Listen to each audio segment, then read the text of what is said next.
The crossing arms dropped with a metallic clang. Red lights flashed, and there she stood, heels planted, arms crossed, right in the middle of the tracks. No train traffic without HOA approval. She screamed, waving a laminated sheet like it meant something. Behind her, a line of cars stacked up, horns blaring. A delivery truck driver leaned out his window, shouting. Someone started recording on their phone, but none of that mattered, because 5 minutes later, I pulled the locomotive horn, and she realized, too late, that she had just blocked the wrong man. I didn't move into the neighborhood. I bought the land next to it. 42 acres of old industrial rail yard, rusted tracks, overgrown weeds, and a forgotten switching line that hadn't been used in nearly a decade. To most people, it looked like scrap. To me, it was opportunity. I'm not just some homeowner. I'm a licensed rail operator. My family's been in freight logistics for 3 generations. When I saw that abandoned rail spur, I didn't see decay. I saw a private access line connecting directly to a live freight corridor. So I bought it. Clean title, verified easements, full access rights, everything legal, everything documented. But there was one small problem. The track crossed directly through the entrance road of a pristine suburban neighborhood run by the most power-hungry HOA I've ever encountered. And at the center of it all was her, Vanessa Crowley, HOA president, self-appointed queen of asphalt and mailbox paint shades. The first time she came to my property, she didn't knock. She marched right past the private land, a no trespassing sign like it was decorative. You need to remove those tracks, she said, not even introducing herself. I leaned against my truck, calm. They've been here longer than your neighborhood. She smiled, tight, practice condescending. This community maintains standards. Industrial activity isn't allowed. You don't own this land, I replied. We control the access road, she snapped, which means we control what passes through it. That was the first red flag. Not ignorance, confidence. The dangerous kind. Over the next few weeks, things escalated. She sent violation notices, filed complaints with the city, even tried to fine me for unauthorized rail usage. I ignored all of it, because none of it applied to me. And I knew something she didn't. That crossing, it wasn't theirs to control. I didn't argue. I didn't shout. I documented every letter she sent, every fine notice, every time she or one of her board members stepped on my property without permission. Then I made calls.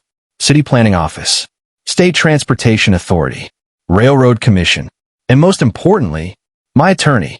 We pulled the original land records, the easement agreements, the rail corridor rights that predated her entire subdivision by nearly 60 years. Turns out, that crossing road, it was built after the tracks, which meant legally, the road crossed my railway, not the other way around, and that gave me priority. But Vanessa didn't know that. Or maybe, she refused to believe it. It happened on a Tuesday morning.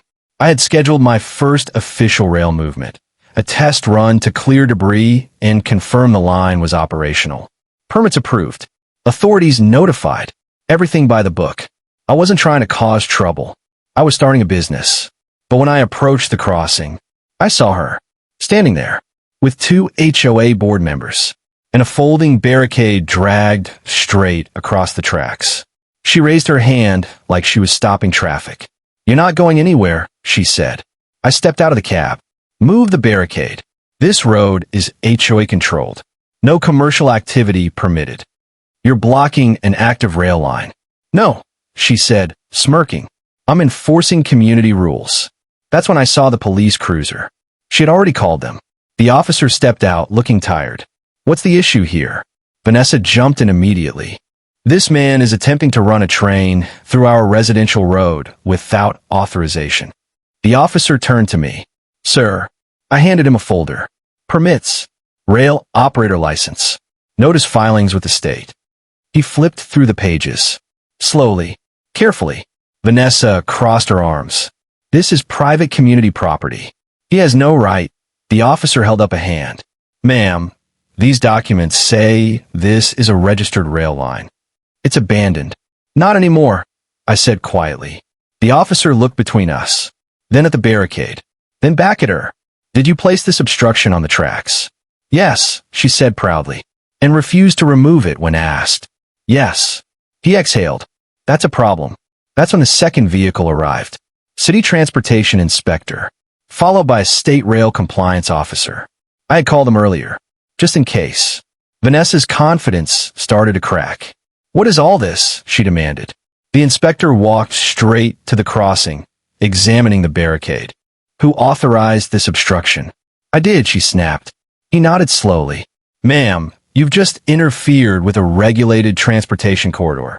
Her face went pale. That's not. This is our road. The rail officer stepped in. No, your road crosses his track, and federal law is very clear about obstruction. The officer who arrived first cleared his throat. Ma'am, I'm going to need you to step aside. This is ridiculous. No, he said firmly. This is escalating. They moved the barricade. Just like that. No vote. No HOA approval. No argument. Vanessa stood frozen as I climbed back into the locomotive. I leaned out the window. One more thing, I said calmly. You've been issuing fines to a property outside your jurisdiction. She didn't respond. Those are being forwarded to my attorney, along with trespassing reports. Her lips parted slightly. No words came out. I pulled the horn. Loud, deep, unmistakable. The locomotive rolled forward. Slow, controlled, unstoppable. Right through the crossing she thought she owned. Cars waited. People watched. Phones recorded. And Vanessa. She stepped back. Out of the way. Finally. It didn't end there. Oh no. That was just the beginning. Within a week, the HOA received a legal notice for interference with a transportation corridor. Vanessa was personally cited for obstruction and trespassing. The city launched an investigation into HOA overreach. Every fine she issued to me was legally invalidated, and then came the lawsuits. Because I didn't just want them to stop.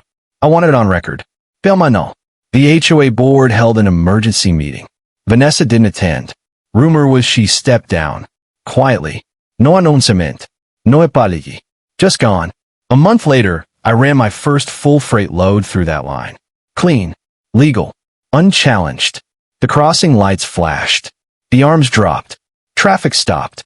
Exactly the way it was supposed to. No bodyguards. No shouting. No HOA interference. Just law. And reality. Some people think power comes from control. But real power comes from knowing exactly where their control ends and making sure they never forget it.